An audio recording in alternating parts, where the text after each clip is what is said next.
The alert didn't ring. It clicked, a soft vibration against my desk. Once, then again. Short, controlled. The kind of warning designed not to panic you, only to tell you that something irreversible has already started. I was mid-presentation, board members in neat rectangles, polite nods, a slide frozen behind my shoulder. My voice stopped before I realized it had. My eyes dropped to my phone. Remote access detected. Live feed available. I tapped it. The camera adjusted. Focused. And there he was. My brother. Standing in my apartment like he'd always belonged there. One hand braced against the wall. The other deep inside my safe. Calm. Comfortable. Smiling like he was trying on a joke. He looked straight into the lens. Into me. "Well," he said lightly, "now I get why you've been acting so important." He pulled out the velvet case first, flicked it open. The diamond caught the light sharp and cold like it enjoyed being stolen. Behind him, just over his shoulder, my parents hovered in the doorway, watching. My father chuckled, low, proud. My mother didn't smile. She didn't need to. I muted my mic. "I need to step out," I said to the call. Flat, professional. "Please continue." No one stopped me. No one asked why. I ended the meeting. The room went quiet except for the dishwasher. A dull, mechanical churn. Plates knocking gently like nothing was wrong. On the phone, my brother slipped the ring into his pocket. Then the envelope property records originals. Then the slim black drive. The one I never talked about. The one I never should have left behind. "Relax," he added. "You weren't using any of this." My mother's voice cut in sharp as a blade on glass. "You always make things so dramatic." That was the moment. Not the theft, not the grin, not even the laughter. That sentence. That was the second something in me snapped. If you've ever had family treat you like you're invisible until they want something, like your work, your boundaries, your life don't count, take a breath with me. Hit like, subscribe, stay. This story is for you. My brother shut the safe with a clean, metallic click. "You should thank me," he said. "I'll actually put this to good use." My father nodded. About time someone in this family had ambition. I didn't answer. I locked my phone. I stood up. The dishwasher clicked off, and I walked out. The drive home blurred into streetlights and clenched knuckles. My hands tightened around the steering wheel until my wrists ached. No tears, no shaking. Just pressure, contained, building.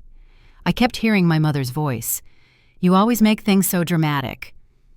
The house looked the same when I pulled in. Same tired siding, same flickering porch light, same smell of reheated food and lemon cleaner when I stepped inside. The TV murmured from the living room, a laugh track, too loud, too cheerful. My brother was on the couch, legs stretched out, scrolling his phone. "You forget something," he asked without looking up. I stood there. My mother appeared in the doorway, drying her hands on a dish towel. She glanced at me like I was an inconvenience that had returned uninvited. "You should have called," she said. "You scared us." My brother snorted. "She does that. Loves attention." I looked past them, at the safe, perfectly closed, innocent, like nothing had happened. "You went through my things," I said. My brother finally looked up. "Wow," he said. "You're already starting." They were locked. "So," he shrugged.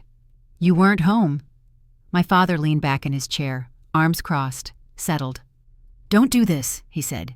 "You're not a victim." There it was, the turn. I took a step forward. The ring, I said, the documents, the drive. My brother stood closing the distance until I could smell his cologne. Cheap, loud. "I'm investing," he said quietly. "For the family. For yourself," I corrected. My mother sighed.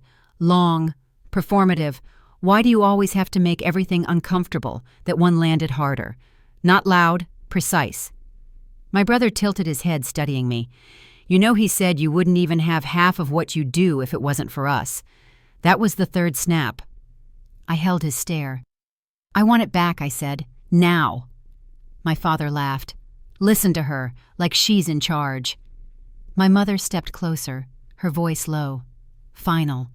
"You've always thought you were better than us." She met my eyes. "Don't pretend this hurts you." Something went quiet inside me. Not numb, clear. I nodded once. "Okay," I said. "That confused them." My brother blinked. "That's it." I turned toward the door. "Where are you going?" my mother asked. "Home." My brother laughed loud and sharp. "So you're folding?" I paused at the threshold. "No," I said softly. "I'm done." Behind me, my mother scoffed. "God," she said, "you really are cold." I didn't turn around. I reached for my phone. One tap. One call. The screen lit up, and for the first time, I didn't feel small. As I stepped outside, my mother's voice followed me, brittle and breaking in a way I'd never heard before. "You're going to regret this."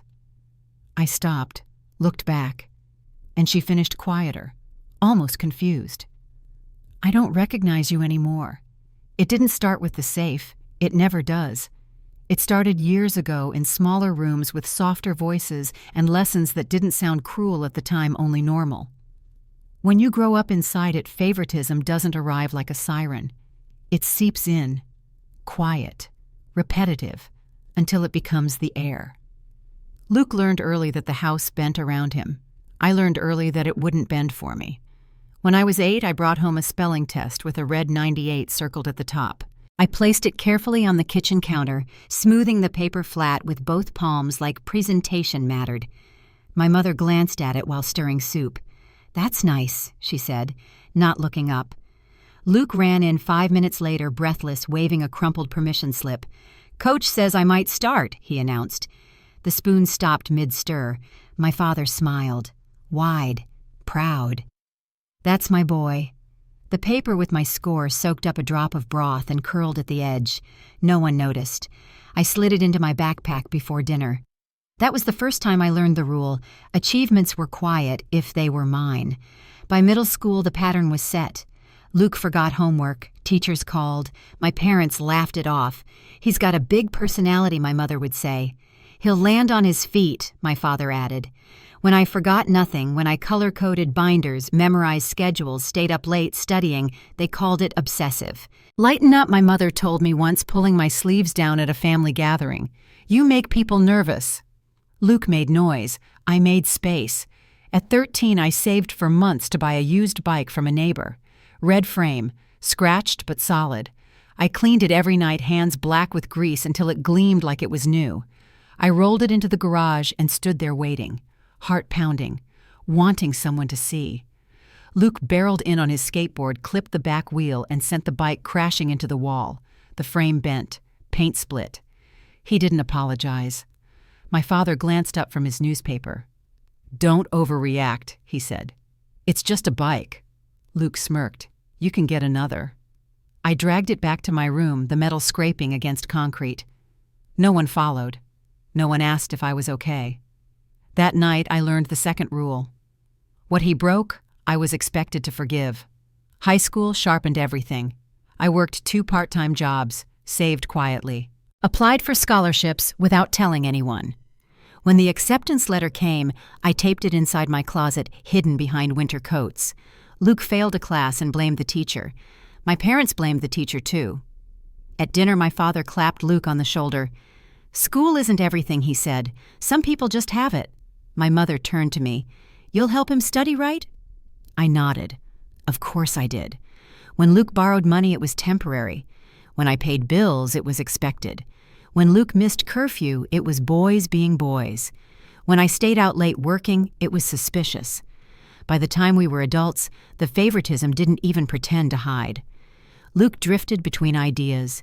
Business plans that lived in his head for a week, jobs he quit after a month. Every failure was framed as potential. "He just hasn't found his thing yet," my mother said again and again like a prayer. I found my thing early and learned not to talk about it. I learned to move quietly, to lock doors emotionally before I ever locked them physically. I learned that every success I shared would eventually be treated like community property. That was the third rule. Anything I built was never really mine. At family dinners, Luke told stories, loud ones, exaggerated ones. Everyone leaned in. When I spoke, my sentences were interrupted. "Don't get technical," my father said once, waving his hand. "You always complicate things." Luke laughed. "She likes sounding smart." The room laughed with him. I swallowed the rest of my sentence. There was a moment small, but it stayed with me. I was 21, home for the holidays. Luke had taken my car without asking and brought it back with an empty tank and a dent in the bumper. I stood in the kitchen, keys clenched in my fist.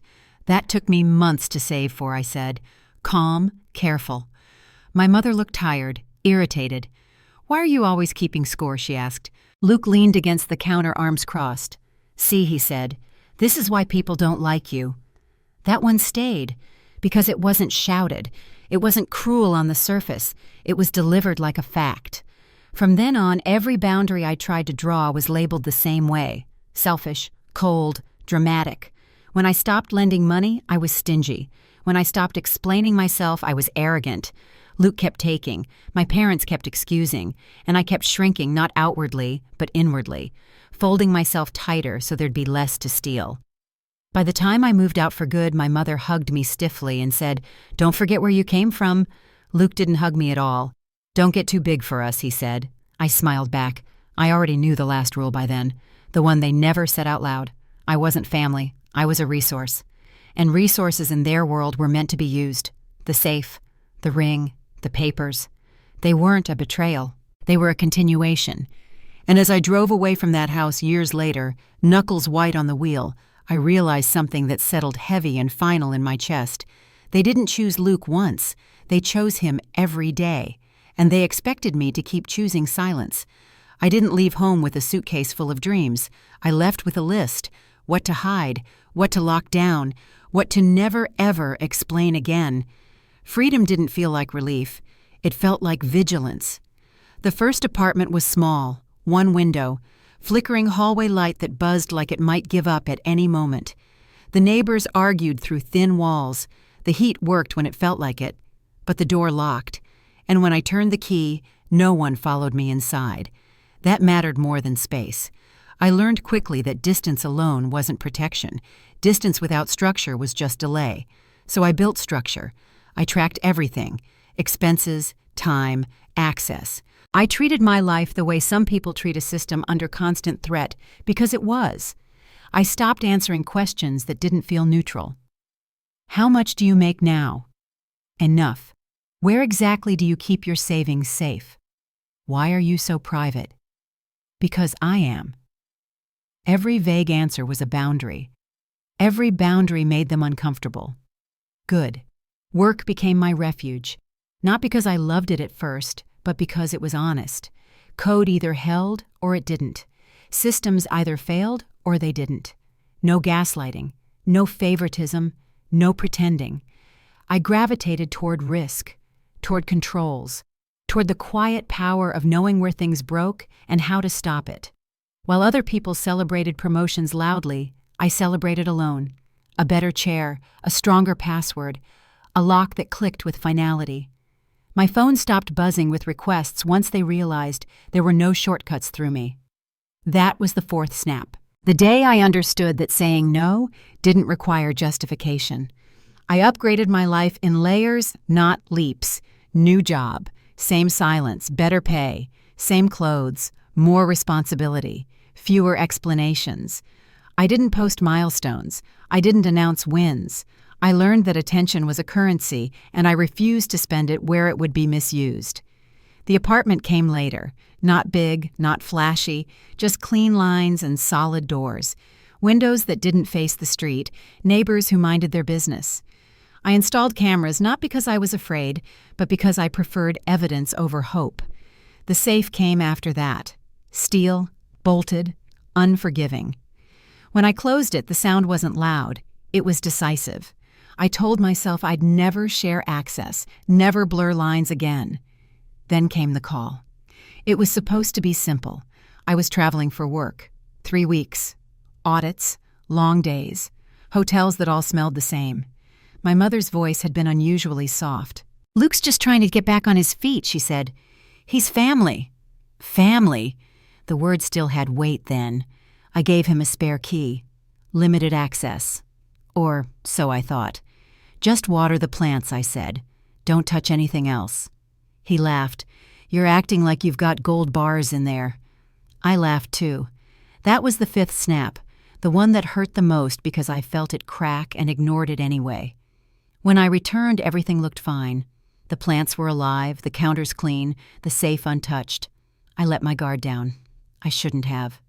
Because boundaries don't fail loudly. They erode quietly when you let sentiment sit where discipline belongs. After that, I hardened everything. Passwords rotated, permissions revoked, access logs monitored. I treated my life like an asset that had already been targeted. Luke noticed. "You've changed," he said once, half joking. "Yes," I replied. "I have." He didn't like that answer. Neither did my parents. They said I'd become cold, distant, difficult. They said I didn't need so much control. What they meant was they no longer had any, and control was the only language they'd ever respected. I didn't correct them. Correction invites debate. Silence ends it. I stopped attending every family gathering. I stopped explaining why. My absence became a topic. My presence when it happened felt evaluated. Luke watched me differently now, like a locked door he hadn't figured out yet. He started asking questions again, careful ones. "What are you even working on now? Why do you always carry that drive? Why so serious?" I answered with shrugs. "Because mystery makes thieves impatient." The night everything broke, I realized something with terrifying clarity. I hadn't built this life to impress anyone. I'd built it to survive them. The systems, the locks, the quiet, the distance. They weren't paranoia. They were preparation. And when I stood in my kitchen later listening to the dishwasher hum phone heavy in my hand, I understood the final truth. You don't build walls because you hate people. You build them because you've learned exactly who will cross the line when you don't. I looked around my apartment, clean, controlled, silent. A life no one had helped me build. A life no one had the right to touch. And for the first time, I didn't feel guarded. I felt ready. Because the thing about building a life no one can touch is that when someone finally tries, they don't meet emotion. They meet consequences. I didn't announce anything. No speeches, no ultimatums, no warnings that could be twisted later into overreaction. I stepped outside and let the door close behind me. The latch caught with a dull, final sound. The porch light flickered once, then steadied. Cold air pressed against my face. Clean. Sharp. My phone was already in my hand. I didn't scroll. I didn't hesitate. One name. I tapped it. The call connected on the first ring. "Claire," he said. Calm, alert. "Say it." "Unauthorized access," I replied. "Residential. Physical entry. Assets removed." Silence on the other end. Not surprise. Focus. Timeline. Minutes ago. Live feed captured. 2 witnesses inside the residence. Relationship. My brother. A pause. Short. Precise. Location I gave it. "Stay where you are," he said. "Do not engage. I'm escalating." The call ended. That was it.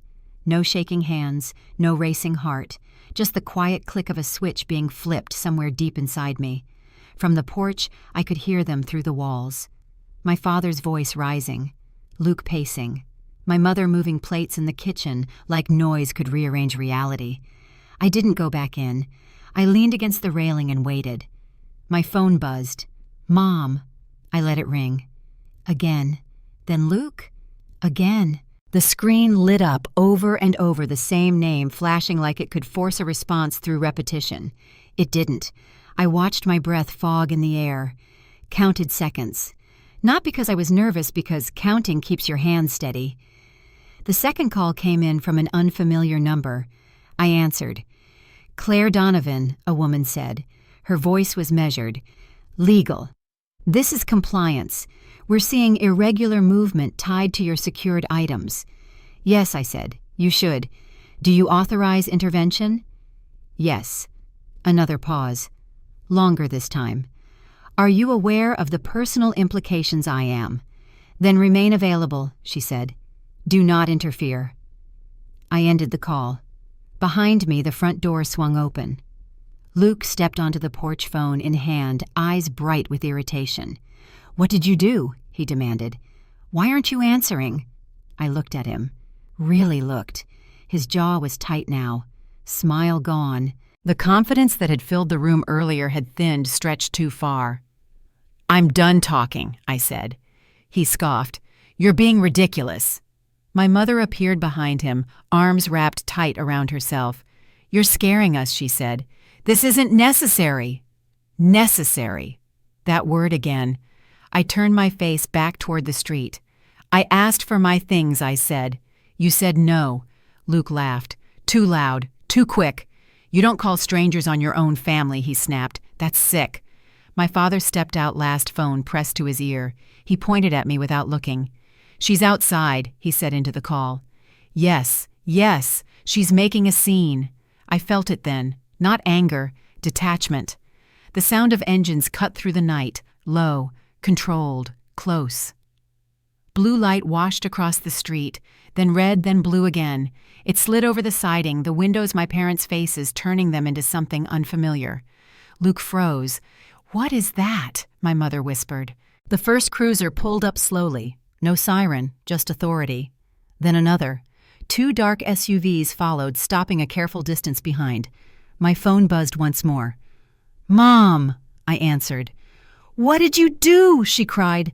Panic sharp now. Real. I didn't raise my voice. "I protected myself." Luke stepped forward, eyes wild. "You called the cops on me," he shouted. "On your own brother." An officer opened his door. Another followed. "Sir," one of them said, calm and firm. "Step forward." Luke looked at me like I'd betrayed something sacred. "You think this makes you powerful?" he spat. I met his gaze. "No," I said. "It makes it stop." My father stormed toward the edge of the porch, waving his phone. "You're tearing this family apart," he yelled. I didn't move. "No," I replied. I stopped pretending. The officer repeated the command. Luke hesitated. That hesitation, that single second, was when the balance shifted. Hands reached for his wrists. Metal clicked. The sound was clean, unmistakable. My mother let out a sound I'd never heard before. Not anger, not accusation. Fear. She dropped onto the porch step, palms pressed to her face. "This is a misunderstanding," my father said urgently. "We can explain." The officers didn't argue. Luke twisted once, then stopped. As he was guided toward the cruiser, he looked back at me. "Not angry now. Small." "You didn't have to do this," he said. I answered him honestly. "Yes," I said. "I did." The car door opened, closed. The engine started. My mother lifted her head slowly, eyes glassy, searching my face like it might still be familiar. "I don't recognize you," she said. Her voice cracked on the last word. That was the final snap. I stepped closer. "Just enough. You never did," I said. The lights flashed one last time, then the street went quiet. And for the first time in my life, silence didn't feel like surrender. It felt like control. Justice didn't arrive with drama. It arrived with paperwork, cold rooms, neutral faces, a clock that ticked too loud on beige walls, coffee gone bitter in paper cups, pens that scratched instead of flowed. Luke stopped calling after the third night. The silence wasn't peaceful yet. It was heavy, like air before a storm finally decides what it's going to do. My parents called instead. My mother left voicemails, long ones, tangled ones. Her voice swelled and collapsed in the same breath. "We raised you better than this. He's your brother. You've humiliated us. You don't understand what you've done." My father sent texts, short, commanding, as if authority still worked. "Call me. Fix this. This has gone far enough." I didn't reply, because nothing confuses manipulators more than the absence of resistance. The first meeting was with legal compliance, glass table, 2 laptops, a woman who never once asked how I felt. She asked what I knew. Timeline, access logs. Video stills frozen mid-motion, Luke's hand inside the safe, his face caught between confidence and calculation. Facts stacked neatly. Impersonal. Unarguable. "This establishes intent," she said. She didn't look at me when she spoke. She didn't need to. The second meeting was quieter. A room with no windows. A recorder blinking red. 2 officers who never raised their voices. They asked the same questions again. I answered the same way. Consistency is its own kind of truth. Luke's lawyer reached out on day 5. A carefully worded email. Polite, almost friendly. He believed he had permission. Family arrangements are often informal. Perhaps this can be resolved privately. Privately. That word used to scare me. Now it bored me. My response was one line: all communication through counsel. The courtroom was smaller than I expected. No grand speeches, no gasps, just benches and wood and the low hum of people waiting their turn to be disappointed. Luke sat at the defense table in a suit that didn't fit him properly. The confidence was gone. So was the smile. He didn't look at me. My parents sat behind him. My mother's hands were folded so tightly her knuckles were white. My father stared straight ahead, jaw locked like if he didn't move, none of this could touch him. The judge entered. Everyone stood. Everyone sat. And then it began. The footage played first. No commentary, no emotion, just angles and timestamps. Luke entering the apartment, Luke opening the safe, Luke removing items one by one. Methodical, calm. The prosecutor let the silence stretch after the video ended. "Do you recognize yourself?" he asked Luke. Luke swallowed. Yes. The word echoed louder than it should have. My mother shook her head slowly, as if denial could still rewrite facts. Luke testified next. He spoke about family, about misunderstanding, about feeling entitled without ever saying the word.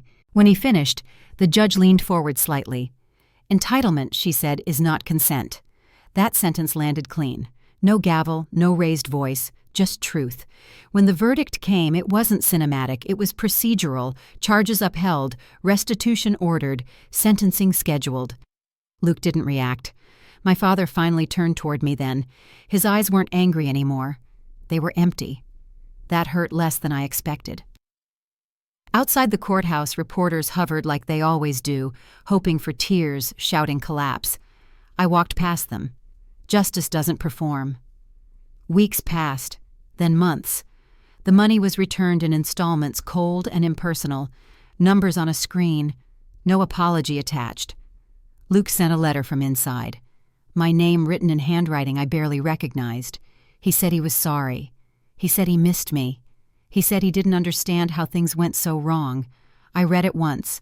Then I folded it carefully and placed it in a drawer I never opened again. My mother sent a final message not long after. It wasn't angry. That was what made it dangerous. "I don't know who you are anymore," she wrote. "You chose strangers over your own blood. I hope it was worth it." I stared at the screen for a long time. Then I typed. I chose myself. I didn't add anything else. I didn't need to. The apartment felt different after that. Quieter, but not hollow. The dishwasher hummed. The lights held steady. The safe stayed closed, untouched, exactly where it belonged. I rearranged the space slowly, intentionally. Every object placed where I wanted it. No one reached in. No one commented. No one took. Freedom, I learned, isn't loud. It's the absence of dread when your phone lights up. It's sleeping without rehearsing arguments in your head. It's not flinching when someone says family. One evening, as the sun dropped behind the buildings and the room filled with soft gold, I caught my reflection in the window. I looked calm. Not hardened, not bitter, clear. Justice didn't fix my family. It didn't need to. It fixed the lie I'd been living inside. The lie that silence was strength. The lie that endurance was love. The lie that boundaries were betrayal. They weren't. They were survival. And survival, when done long enough, turns into something better. Control, peace, self-respect. Justice doesn't raise its voice. It doesn't need to. It just stands there quiet, unyielding, and waits for the truth to catch up.